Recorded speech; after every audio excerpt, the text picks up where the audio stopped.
19 vaccine की खुशखबरी को आए हुए ज़्यादा समय नहीं हुआ था कि अब एक ऐसी शॉकिंग खबर आई है जिसने दुनिया भर के कई सारे सरकारों को हिलाकर रख दिया है। यूके में एक नया स्ट्रेन पाया गया है इस कोरोना वायरस का। वायरस में म्यूटेशन हो गई और ये नया म्यूटेशन बताया जा रहा है कि 70% ज़्यादा इन्फेक्शियस है। इसके चलते कई सारे सरकारों ने फ्लाइट्स बैन कर दिए हैं। फ्रांस, बेल्जियम, इटली, कनाडा, यहां तक इंडिया ने भी यूके से आने वाली फ्लाइट्स को बैन कर दिया है।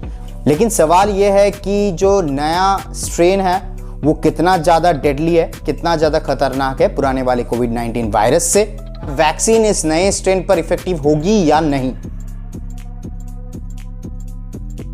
14 दिसंबर 2020 यानी पिछले हफ्ते यूके में अनाउंस किया गया कि इन्होंने एक नया स्ट्रेन डिस्कवर किया है SARS-CoV-2 वायरस का। जैसे कि आप लोग जानते हैं वायरस को SARS-CoV-2 कहते हैं और जो डिजीज है उनको हम कोविड-19 कहते हैं। लंदन में पिछले हफ्ते जो डेली नंबर ऑफ केसेस है वो ऑलमोस्ट डबल हो चुके हैं और ये पाया गया है जो भी नया केसेस आ रहे हैं उनमें से 60% केसेस नए स्ट्रेन से। इस नए स्ट्रेन को PUI 2020-12/01 नाम दिया गया है। ये जो नाम है ये भी एक डेट से आता है और ये नया स्ट्रेन आया कहां से? सिंपली म्यूटेशन से।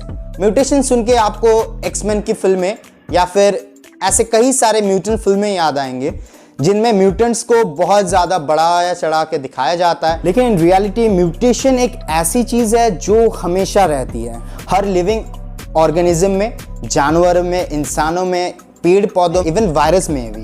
इनफैक्ट म्यूटेशन एक ऐसी एसेंशियल चीज़ है, अगर ये नहीं होगी तो इवोल्यूशन ही नहीं होगा। सिंपल टर्म्स में म्यूटेशन एक चेंज है या एक गलती है। जब जीन्स कॉपी किए जाते हैं तब जो चेंजेस आते हैं डीएनए या फिर आरएनए में उसे हम म्यूटेशन कहते हैं। बेसिकली डीएनए का जो सीक्वेंस है उस सीक्वेंस में कोई चेंज आए तो उसे हम लोग म्यूटेशन कहते हैं। और म्यूटेशन कई सारे चीज़ों की वजह से होती है पर मेनली 2 रीजंस पे होते हैं।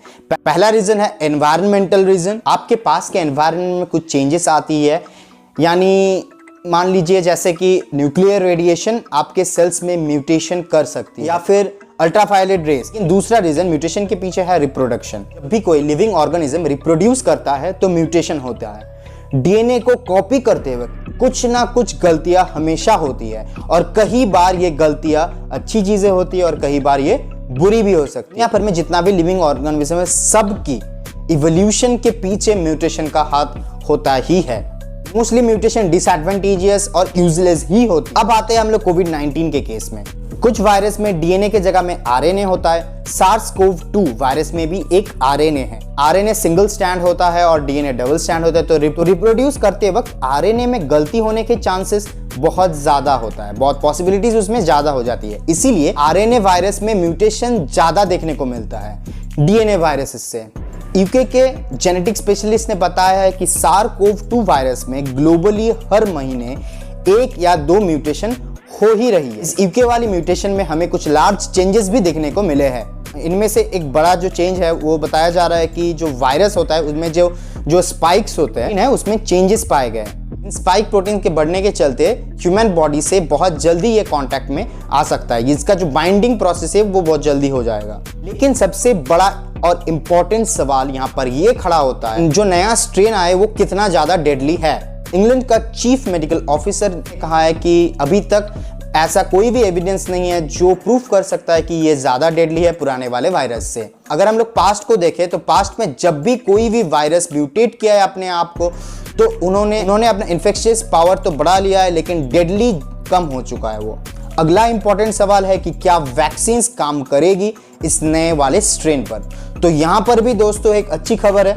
यूके के पीएम ने कहा है कि there is no evidence suggesting that कोविड-19 vaccine were less effective against the new variant. France और जर्मनी का हेल्थ मिनिस्टर इनका भी यही कहना है कि अभी तक जो भी उनको पता चला है जितने भी वैक्सीन बनाए जा रहे हैं वो उतना ही इफेक्टिव होगा इस नए स्ट्रेन के खिलाफ भी।